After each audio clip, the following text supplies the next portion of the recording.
Okay, this is the approach to Plum Orchard.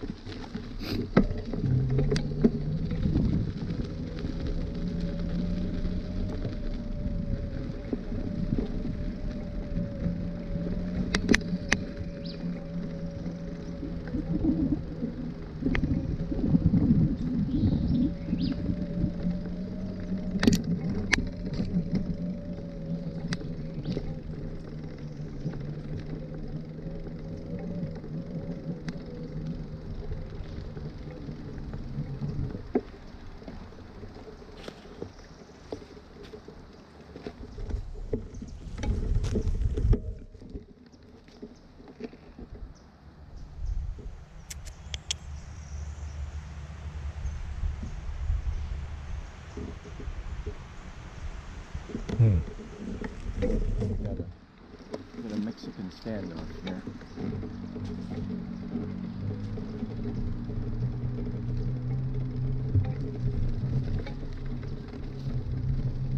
Little horse.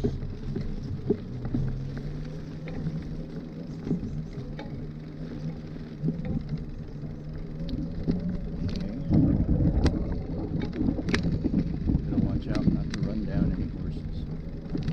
Note to self. Don't run over any horses.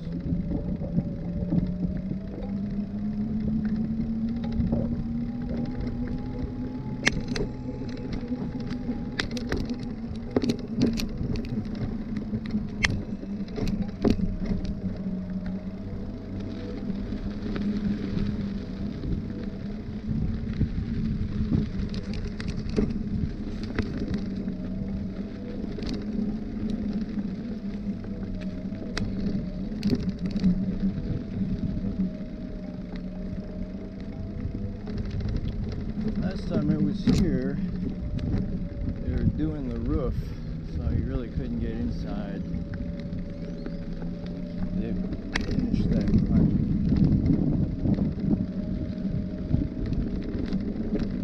See if we're getting on this 11 o'clock tour.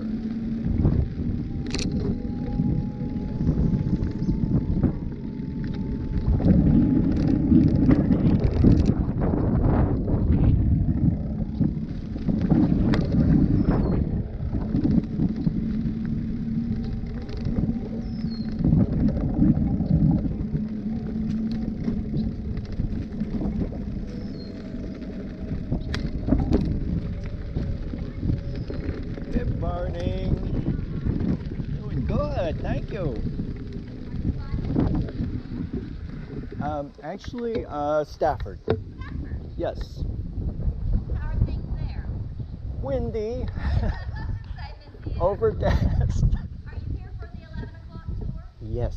Wonderful, glad to have you. Great. So the restrooms, if you need to use those before we get started, Okay. are around back. Back. So the back portion of the home, go up on the porch Okay. and look to the left. Okay. And any of our water sources are potable if you need to fill water bottles up. Wonderful. So when you get ready to go inside, you can take a water bottle if you feel like you might need it. I'm okay. You may not today, but definitely bring some and take pictures with it. Thank you. All right. Right about 5 to 11 is when you get the first one. Okay.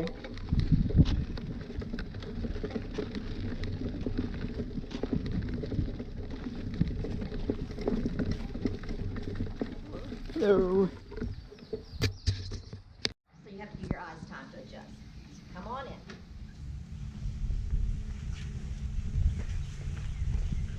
You just circle around however you like. You can take stay on the red carpet. Take all the pictures that you want.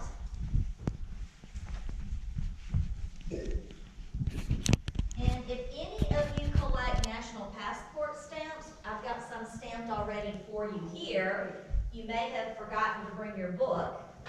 And if anyone needs another map, brochure, I have those here too. Pick those up if you need them. All right, our entryway here. This is your first opportunity to show your guest the wealth that you have. It's your first opportunity to make your guests say, wow, think this room does that. If you look at above your heads, we have a coffered ceiling. It's a stenciled canvas. It's a 15th century monastic design. That was kind of common back then during the Victorian and Edwardian times in life. Hanging here in the center from the ceiling is the first of 5 Tiffany lamps.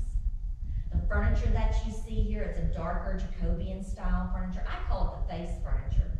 If you look at it closely, you'll see a face of an animal or a human somewhere in almost each of the pieces. And the family, George and Margaret, they used to tell the little kids running through the house that they were being watched by these things, so it kind of scared the kids some. But our floor, the floor is a oak floor laid in a herringbone pattern, very solid. You're not going to feel any creaks or crevices as we go through. The wallpaper that you see is original to the house. It is a burlap wallpaper, and it was a light khaki colored background. You can see that evidence of that in this 1910 picture. Very light background. It is a stenciled outline of a griffin, which was the Carnegie crest, and the fleur-de-lis, which is Margaret's French background. And then it's been hand painted in. So it's extra thickly applied, and I think it's that's process of them applying it to the burlap that way that has made it last as long as it has. You still see such great detail in the feathers of the griffin. Now, if you want to circle around and check out the photo and then look in the dining room, you're going to notice that the furniture in there is a little bit, well, a lot plainer. That furniture came from Lexington, Kentucky. Mama Lucy's portrait's hanging over the fireplace there. The candelabra in the center came from Dungeness. It's a silver pewter mix, extremely heavy. It takes about 3 of us to pick it up. The wallpaper in that room, as well as the rooms upstairs, was changed out when the Johnston's family was here. And the dining room table is set very formally. It is set as it would have been when George and Margaret were here. So you would have been dressed for dinner, served in butlers and livery stable outfits, using your best table manners. Now, Johnson's family, when they're here, it's the 20s, it's Prohibition. And the descendants are here in the 60s and 70s. It's peace, love, and happiness. So, 2 different vibes in the house of families that came throughout. So after dinner, guests may possibly come hang out at the Ingle Nook. That's the name for this design of fireplace. Ingle is a Scottish term for a fire-lighted hearth. So you can almost imagine sitting there, staying warm, reading a book, having a drink. If they're not hanging out at the Ingle Nook, ladies would go through the double door because they needed space. They're in those dresses that poofed out. If they had tried to squeeze through the single door and the dress hiked up a little bit and you saw their ankles, that would have been scandalous. So we don't want to disgrace any of our guests, give them plenty of room. We're going to go to the single door, which is what most of the guys would do, is come in here. And when you come in, you can circle around. This is our library, and this library used to be 2 rooms. If you can imagine a wall right here with these chairs. So we'll come out here. So the guys had this small little man cave, and this ladies had this nice sitting area for tea. Our bookcases and all the wood in this room is a lot darker. It's a sycamore wood. Bookcases would have been filled with books. We have evidence that Margaret, when that auctioneer came in, sold 1,400 of George's original books. Some of them first edition, for $1 a piece. But now $1 was probably worth a lot of money in 1924. They held the auction here. Yes, They 1924. had a ferry to bring the people over that were gonna bid. Our dock is right down here. Yeah, right. Or they could have come in from Brunswick and stayed at the hotel and horse and buggy down. Or came in at Dungeness and horse and buggied up. Or one of the other homes. Now, in this room, we have 2 Tiffany lamps. Our acorn lamp by the sofa, and then this winter shade lamp with the poinsettias on it. And what's on the desk in front of that are our book plates. It was customary back then to have some very famous designers. So this is Mama Lucy's. This is Nancy and Dr. Johnson's inside the book, and this is Margaret's. Now we know the books right here in the bookcase, these upper level there, as well as all of these right here, we know those books did belong to George and Margaret. I mean Nancy and Dr. Johnston, because of the book plate. That book plate is in all of theirs.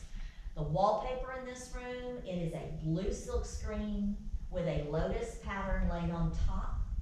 Very expensive. It was carried by Tiffany, or carried and sold by Tiffany.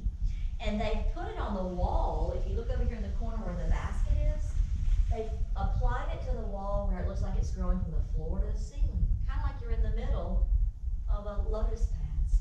Now I noticed you started looking at the rod that's up there at the top of the door jambs or the doorways. You'll notice this is the only one where we have an actual rod there, but the other original rooms also have that spot, but not this one because this was the outer side of the wall. But in addition to our pocket doors, we had heavy, thick drapes that we could close that would be kind of twofold to help maintain the heat staying in the room with us, but also to crack down on the noise volume level. The moose, of course, did not come from the island. It's from a big game hunt. They did go and big game hunt elsewhere as well as hunt and fish the island. Now that's the original home, just dining room, the entryway, and this room, which is 2. Those 3 bedrooms are right above our heads with the 2 bathrooms. So you can see it's not very large, is it? So when 1902 rolls around and we get ready to add on to the wing, this was a solid wall, and you can see the width of what the original wall was. We bust through that and add the 1902 addition. Now you're more than welcome to step where there's the red carpet. This room is a room that makes us kind of scratch our heads. It was probably a storage room is all that we can confirm actually, but if you look at the wallpaper, you think it's a floral arranging room. And because, George and Margaret and Nancy both had green thumbs, but you also see the medicinal items. It could have been Dr. Johnston's apothecary, being the island doctor. If someone needed assistance, they could come to the side door. He could help, and then they would never interfere with family that might be in the library or in the gun room. There's a little half bath off to the side there. The only thing I can tell you for sure about this room is that they interviewed some descendants and did oral histories with them. And what they did discover is that this room is where they kept the hard liquor. So it might just simply be that storage room we talk about, a storage room for liquor. We call this section of the home the gallery because we've displayed all of our wonderful island treasures from the island, helping you see that they were outdoorsy people. We have a light hanging here above our head. It's an alabaster lamp. It's got cherub design around the edges and then a dahlia flower image on the end. And then this is our staircase that leads down to the basement on this end of the house. This is how our servants would have navigated throughout the home. They would never have walked through the house like you and I are doing without permission. So when we go to the basement, I'm going to show you the alleyway that links this wing and the east wing together and how servants would have navigated through those. Very thick, solid doors. We're not just going to knock those down. Like a castle door or something. Yeah. Now this desk here belonged to Brother William. Remember Lucy's offer to the children, $10,000 to build a home on the island? Well, there were 4 mansions that she built. Of course, she is always expanding Dungeness. It's bigger and bigger. It's about 37,000 square feet, or we're 24,000 square feet. Just a few more square feet. For her son Thomas, she built the White Cottage. Now it's no longer standing, but if you're at the Dungeness ruins, and you'll see an arbor off to the right, over in the field is where the White Cottage for Thomas used to stand, and it burned down. For her daughter Margaret, she built Grayfield. Grayfield is a still privately owned by the family bed and breakfast. She built Stafford. Those of you staying at Stafford or came down the road past that. That was originally built for William, the oldest. And then later on, her son Andrew and his family moved in there and had it. It's still privately owned. And then George had this home here. which Nancy moved into. So the only daughter that didn't have a home was Florence, Aunt Flossie. She winds up living at the Grange, which is a white stucco home that's to the left side of the Dungeness ruins when you go down there. She married, and usually for females, when you married into a husband's family that was gonna have their own area or home. And then she had a couple of boys that never married. She had 2 sons, Frank and Andrew, that wind up living at the rec house, which is no longer standing at the Dungeness area. We know this desk here came from Brother William from Stafford, because one day a lady is cleaning the desk and pulls this drawer out just a little bit too far. And when she pulls it out, the desk drawer flips upside down, and taped to the bottom of it is this letter on William's letterhead for Stafford, and it is the code to a safe. It tells you to turn left to a certain number, right to a certain number, and back left. Now, we don't have a safe. To my knowledge, the family doesn't have a safe either. So I get everybody on the island that comes out here, because you never know what you're gonna find. Help me find the safe. I am dying to know what is inside this safe. Knowing the family, how much they love nature, it's probably petrified sea turtle eggs or something, not like gold or coins or anything. Now, this room we're going into next, the new man cave, it's the gun room. It is a chestnut wood. The photo here on this table where the turkey is shows you the original image of this room. It was a dark room. Caribou, of course, came from a big game hunt. It used to have wallpaper at the top. The wallpaper did not survive. We had to take it down. But you can see behind the caribou antler where the gentleman who wallpapered the room left us a note, just in case one day somebody discovers it. Mr. A.D. Pierre wallpapered the room August the 30th of 1904. I love finding things like that. On this desk, we've got a photo of one of the girls at a younger age with a rifle, with 3 girls and the 6 boys. Those girls had to hang right in there and hold their own with those boys. On the photo here with the long white dresses, they're getting ready to do lawn tennis or play lawn tennis, and that used to sit, the tennis court used to sit on the lawn on the east side of the property there. And then Mama Lucy's game rules. She didn't mind you coming out hunting and fishing, but she was going to be in control at all times of how that occurred. We have a sports closet here that would have housed anything we needed for the outdoor play. On each side of the fireplace, you've got storage for rifles. But the big attraction, I think, to this room are these lights that are hanging here. They're the last of our Tiffany's. We have these lights that were designed by Mr. Tiffany for just this home, for George and Margaret. You will not find lights like these anywhere else. These lights are probably priceless to try to put a financial amount to them. They were designed to look like a turtle shell.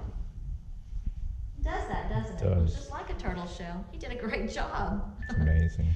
The other thing too that I like to point out is not that they were designed to look like anything, but if you look at the underside of the lights, it's just as interesting.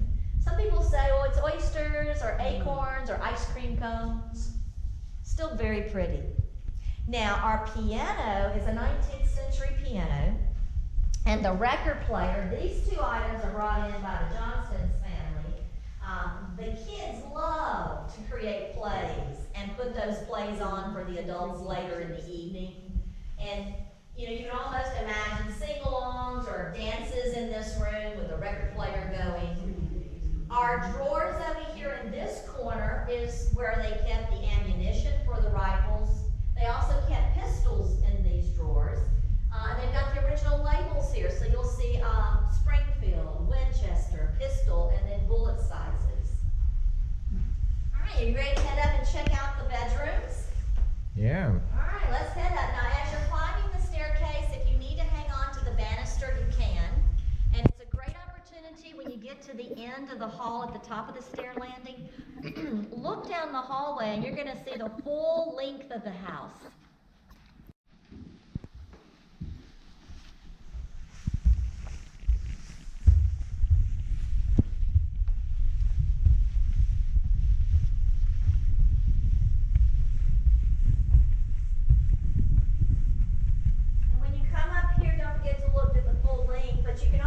where a picture used to hang here. Our walls and our ceiling are all plaster. You would not want to stick a hole in that to hang a picture. So all of the trim work in the house is a picture rail. Those little metal brackets can slide wherever you'd like the picture to hang. And then there'd be a wire on the picture, and you can see that again. That light khaki color for the burlap. When you come to the closet,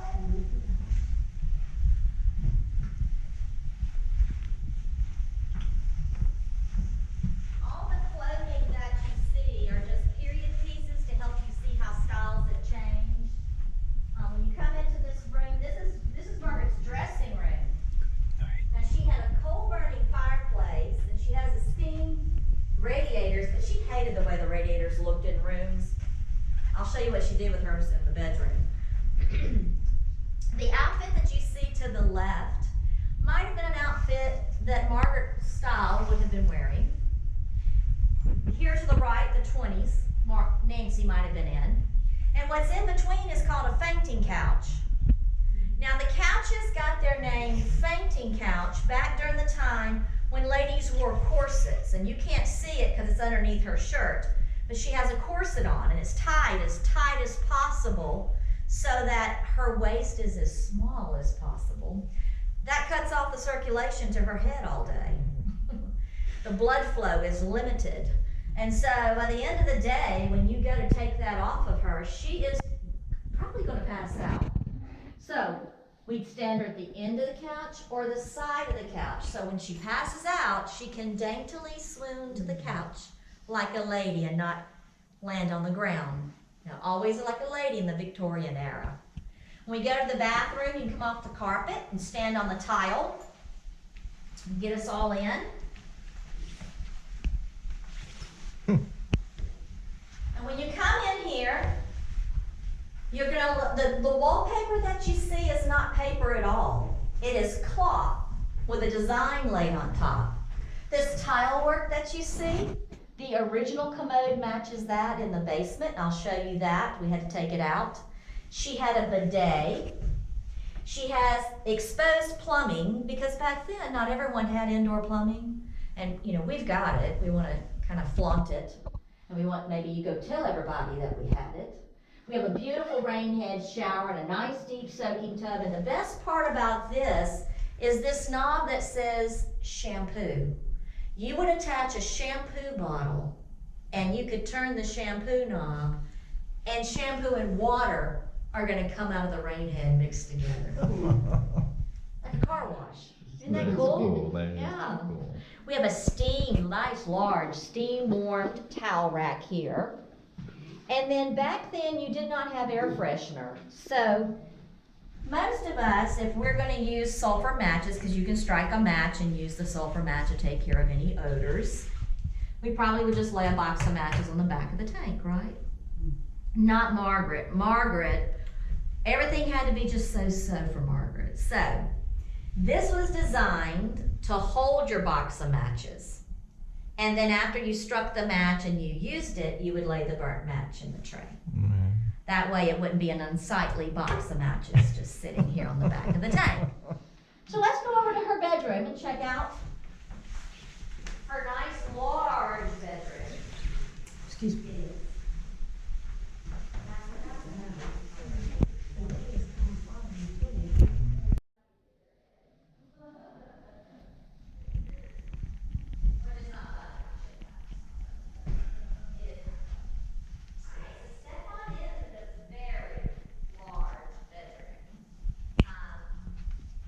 The room, of course, this room would have been filled with a lot more furniture. Come on in. Yeah. A lot more furniture when Margaret was here.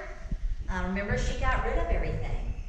So what you're seeing in the room right now is what Nancy had inherited from Mama Lucy when she passed away. It is a bedroom suite that used to be in Lucy's bedroom down at Dungeness. We have a photo of that. Now the parquet floor here isn't the oak that we saw downstairs, but look at how many nail heads are in each square. So this floor is very solid, just like that first floor was. Remember I mentioned that Margaret couldn't stand the way radiators looked? Hers is in the wall over there behind that pretty grate. Again, everything had to be pleasing to the eye. But so the outer wall is a thick wall, like what we saw the original home downstairs having. Annunciator cord here. This is hanging over the headboard. There's a knob and a button on the end of it. And if you push the button, you're calling the servants. And I'm going to show you in the butler's pantry how, as a servant, we would know which room is trying to get hold of us. So almost every room either had a cord or buttons on the wall to push. Now, folks actually talk about the size of the bed, how little or short it is. They were short people. Back then, they never really ate dinner until around 8:30, 9 o'clock, 9:30, 10 o'clock sometimes. And then it's bedtime, so they're eating late. So to aid in digestion, they would sleep propped up. If you ever had acid reflux, you know, you've had to kind of prop up to get through the night. Our mattress would have been stuffed with horsehair. Upper class, those that could afford it, mattresses were stuffed with horsehair.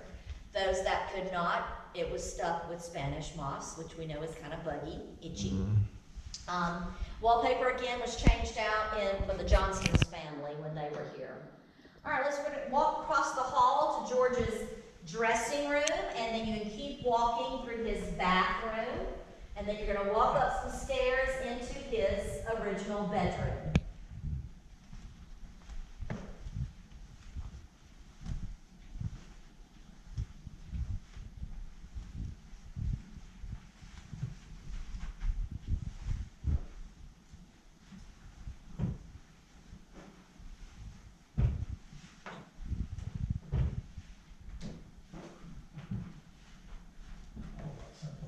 It is, but he's still looking at a towel rack, a warming towel rack.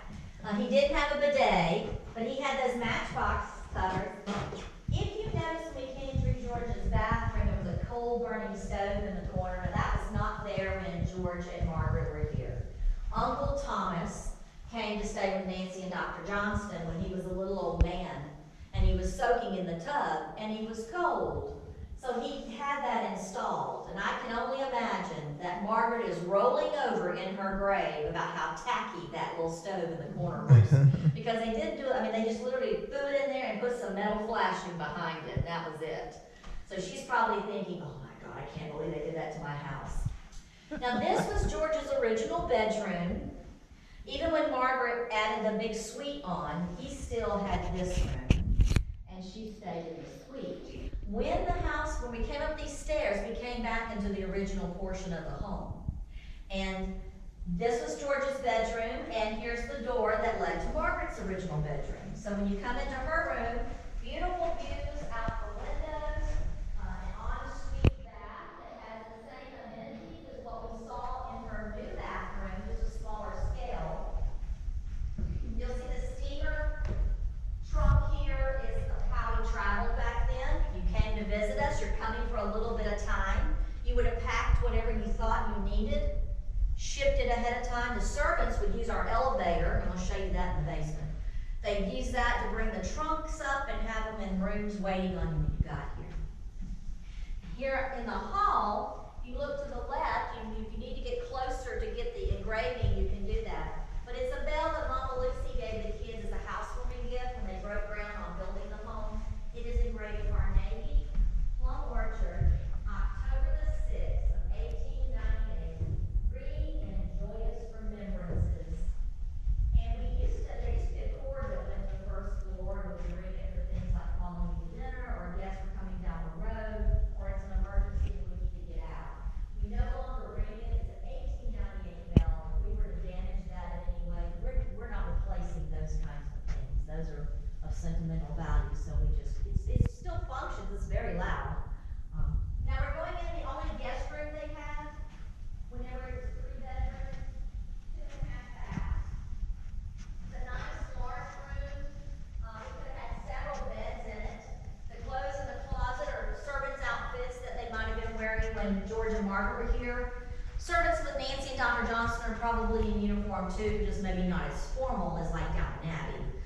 The staircase that we get ready to go down, this is the east wing, added on in 1902. We call it the kids' suites, really, because we're getting ready to go into areas that have to deal with the children. Now, when you came to visit us, if you brought your children,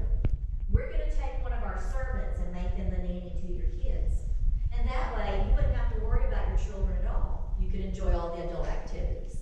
So we're going through a kid's bathroom, kid's bedroom, kid's bathroom, and then that nursery. So in these bathrooms, of course, for the children, there's no shower heads, and this one has no matches.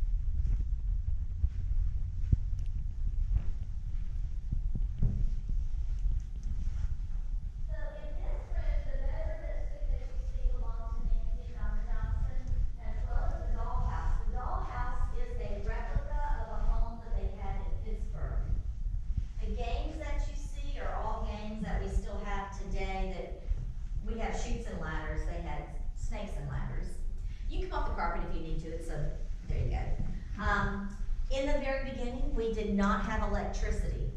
We had oil lamps. Now, St. Mary's did not have electricity, but Mama Lucy did because she built a power plant in 1903. And when she gets power, so do all her children. She sends it down that main road for us.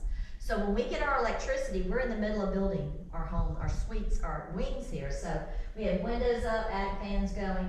We have a attic fan we can turn on, bringing the cool air from the basement up through the first floor and second floor. And the family would open the skylight in the hall there. And we don't open the skylight because it's original to the home. So if you're thinking about coming and visiting us in a hot month, Stay with you. don't do it, or stay with me, that's right. It gets so hot up here, we're not even able to do the tours sometimes. It'll be 98, 99 with a heat index of 115 because we don't open and the heat gets trapped up here.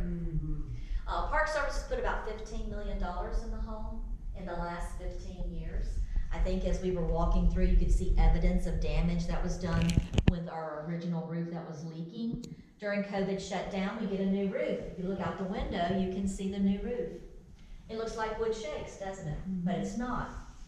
It is a polymer resin, it's a composite.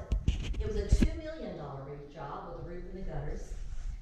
100-year warranty, so hopefully we get our money out of that. But it does, it looks just like the wood shakes, I think. Alright, so we're gonna step over to the servant side of the house now. So this has been family side, and we're gonna step next door. There you go. You can look in the linen closet if you'd like. You're trying to get photos before we come in. And I think when you step over to this side, the first thing you notice is our color. The color that you see was in all the homes the Carnegie family members had on island and off island, and it was to help servants identify which side of the house was servant side.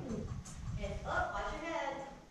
Which side was servant and which side was family. You know, for those that's never been in a house and you're here to help me, you don't know which side is servant side. But when you saw the color, you knew you were safe. The other way is right behind you. The doorknobs. On the family side has been a solid glass door. On servant side is a lesser quality chiseled knob. So in the dark, you could feel the doorknobs and identify which side of that door was your side. Room to the right here, and there's a room to the left. This is where you used to be servants' quarters that are now the self-contained apartments that I mentioned to you that we live in. I mean, the one on the left, and Lindy and Tom are in the one on the right. We have a fire suppression system throughout the house. Hidden on the family side, doesn't matter, it can be in the open on the servant side. But if you walk this way with me, we were all trained on how to put a fire out. This is the one time that family and servants were to work together to put this fire out. We had a water tower out back that was gravity fed in the beginning, and then when we get electricity, we can create artesian wells, tapping into our spring source that we have all over the island, and that would have fed the water supply. Now, as you come up into the original home again, the staircase to the right leads to that attic that I mentioned. Elevator goes from the attic down to the basement. I'm going to show it to you in the basement. Each floor had a call button for the elevator. It is a full-size door, mainly used by servants. We have a dumbwaiter portion to the door if we need it, just to pass something small through. But you're going to notice this is a family knob, and this is not servant color. Because later in life, George was in a wheelchair, remember? But also, if we have any guests who can't navigate the stairs and need to use the elevator, it would have been extremely disrespectful to subject our guests to anything servant related. So, we're gonna make sure that we don't offend anyone. Staircase here was how servants normally traveled. We need to do some repairs, so we're going down the Eagle Nook instead.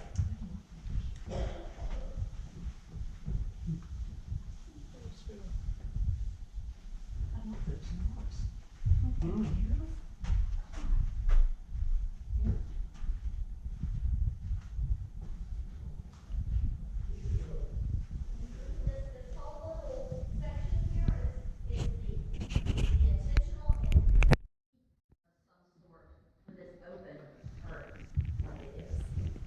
Did the Carnegie brothers come here as children? Yes, remember the first photo I showed you, the two little boys? Yes.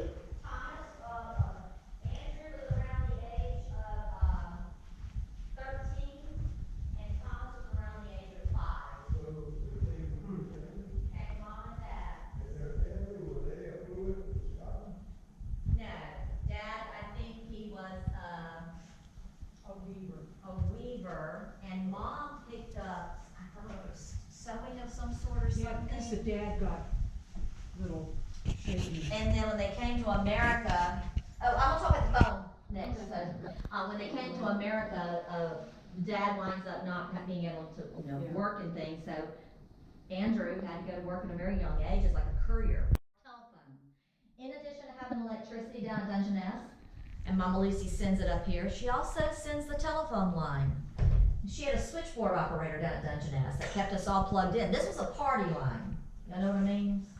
Okay, so you can see here that it was just our family members, and then of course a list of the outbuildings. So if we pick it up to use it and somebody's on it, now we could do the polite thing and hang up, right? But these are your brothers and sisters, so chances are if you're real quiet, you can eavesdrop in on a conversation and find out what's going on the south end. The electricity, you see how bright it's shining right now, but when it's coming down from Dungeness, it's about 8 miles, and it's a DC current, direct current. That flows one way. It's very strong down at Dungeness, and as it comes down the main road, it gets weaker and weaker. So by the time it gets here, it may not be as bright as it is, or it may not even shine at all. 1913, we built our own power plant out back. Then when St. Mary's gets electricity, we convert the whole house to AC because it was cheaper to do that than it was to keep it as the DC. But I'll show you the DC panel board in the basement.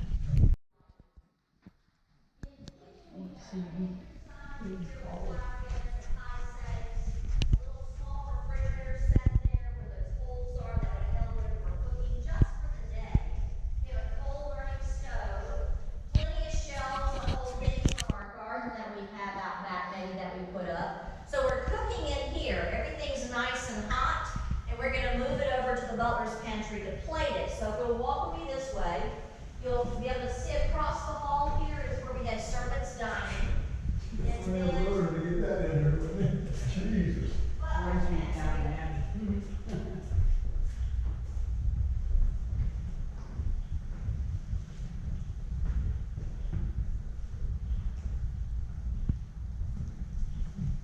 So in the Butlers pantry, we have all these other cabinets that you see with glass front doors to them, and these doors slide. So you're sliding them shut. We had over 400 pieces of china. Menus that you see are items that the family actually served, and when you look closer at them, you're gonna notice a lot of those items are listed that's cold related, like icebox cookies, champagne punch served very cold. Remember I mentioned the ice house down at the Dungeness dock area? Mama Lucy got the ice delivered from the north, and then eventually she just started making her own ice, just like everything else. Now the kids never worked. Mama Lucy didn't want them working. She gave them a $15,000 a year allowance. Now that's equivalent, I mean, $15,000 is still a lot of money. That's equivalent to over $550,000 a year. Now that's an allowance, isn't it? Somehow I came up short. Tennessee marble sink here with a copper basin. The annunciator box, remember the cord hanging in Margaret's bedroom? Well, here's our cheat sheet as to whose room is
original, the man, the elevator man himself, Mr. Otis.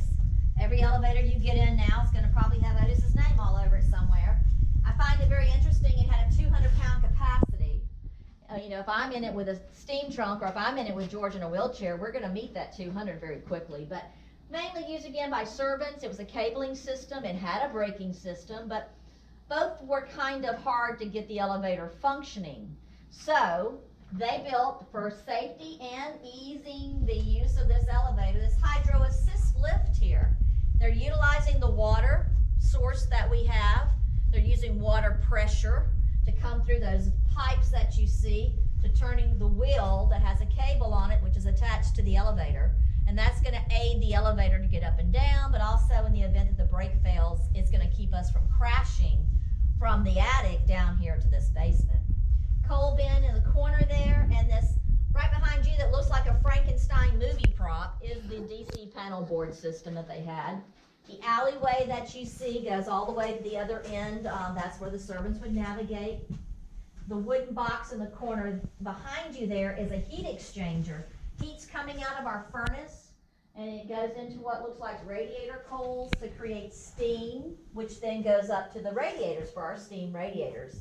Little window here that we've got closed, there's many of them around the basement. We're gonna open them during those hot months, and when we kick our attic fan on, we're pulling that cool air from this basement on up through the house. Behind you here is a hot water holding tank and a boiler to warm it up. These hot water tanks are from the 1970s, and they're glass lined. Our furnace, original furnace, is over here. Was put in place in 1898.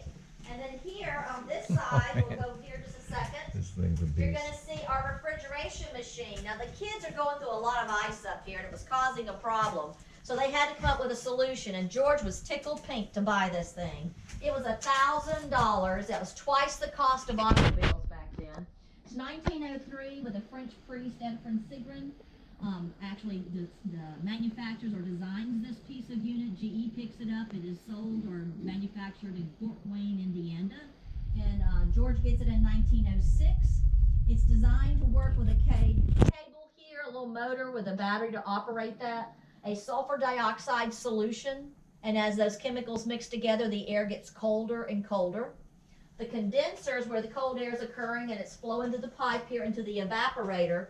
I'm gonna put water in my big ice cube tray here, slide it in the evaporator, and as the air cools down, it freezes the water. Then I can get a pickaxe and a little hammer and knock it apart to ice cubes, whatever I need. Wow. But I'm also gonna pipe it out with a galvanized pipe and cork insulation. Some of it's going to the little refrigerator that was upstairs, but most of it's going over here to this hotel-sized refrigerator. There are pipes all in the back of this unit, just like what I showed you of coming out of that machine. And that's where that cold air is gonna flow through. But I've got thick panels with ceramic glass, metal grate, and tile in the bottom of the unit. And the fact that we've got it in the basement on the north end of the house. This is the coolest spot in the home. So all these things function together very well to make it function as a refrigerator. So we're gonna go back and go to the left, and we're gonna go to the junk room and look at Margaret's original commode on the shelf. And then you're gonna see the long ironing board, because when you came to stay with us, we're changing your sheets every day. You remember the linen closet would have been filled with sheets? But the thing I forgot to mention to you up there is that we're ironing those sheets. So when you crawl back in your bed, the sheets are gonna be nice and crisp. So Margaret's commode on the shelf, ironing board in the back. That unit standing up just behind the door there on the right is an old smoker of meats. So we would have smoked a lot of our meats. This room here, we like to point out our generators. So when you come into this room, you're gonna notice that on our panel over here of our new items, we've got a generator that's powered by Kohler. This was their generator when the house was 3 bedrooms, a Kohler engine. When we got 24,000 square feet, we had to go to a larger size engine, and if you look on the front of the radiator, you're gonna see the name Kohler. So Kohler's been taking care of the house for a very long time. Now we're going into an all brick room. So watch your step, there's a couple of little concrete steps here. And no matter where you look when you go in this room, it's brick. Above your head, the Kohler- brick Kohler is generator. in the fashion of an arch with metal pipe running through it for reinforcement. On the south wall here, we have brick, reinforced with brick, reinforced with brick, reinforced and reinforced. The reason we need this kind of stability that the brick gives us and the metal piping gives us is because on the other side of this wall here is the indoor pool. Now, everyone can have an indoor pool, right? Ours is heated.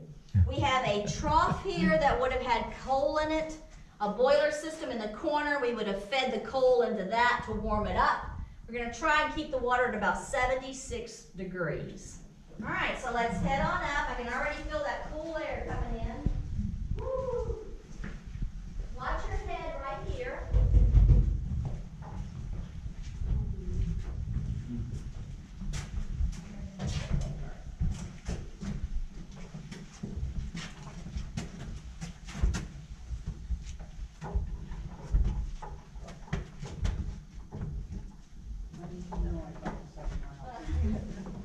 And then you got the stairs, so we didn't give your knees much of a rest, did we? Oh, yeah, it's a draft. Hi, you're coming into what is one of the last few remaining indoor squash tennis courts. We say squash tennis because it's a little bit larger than your regulation squash court. Now, we've got lights we can play day or night. We got heat source with the grates in the wall and the floor there to warm it up. That looks like racquetball to me. And it sounds like it's played a lot like racquetball too. If you didn't want to play, you just wanted to heckle your brothers and sisters, or you wanted to root on your favorite beau out here playing, there's a spectator gallery right above your heads. And you can sit and watch the game. There's a staircase here in the pool room that leads up to that. I'll show you in a moment. Now, when we go up the stairs to the pool room, it's low clearance again, watch your head. The chair that you see sitting there, you're gonna think is a lifeguard stand, and it's not, it's a line judge chair. It was the chair that sat on the tennis court out here, the lawn tennis, and we would have sat it and refereed the game. We've pulled it in to protect it, and everyone thinks it's a lifeguard chair. This is a swim at your own risk pool. So come on up, let's check it out. Where they did the executions. Now, it was a diving pool. The diving board was right about where you guys are. See the little circles on the tile floor there? It was a stationary board, not a spring board. There's a drain in the bottom. There's 4 pipes in this north wall that you can fill it back up. It would have been filled with artesian well water, very sulfuric, smells of rotten eggs. So we would have had the windows up to let that odor out.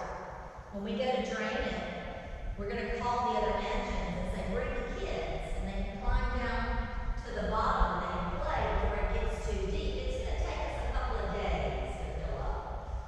So we always like to ask folks, how deep do you think it is? 60 feet. It is an optical illusion. It's not as deep as probably what 20, you're thinking. 20 feet?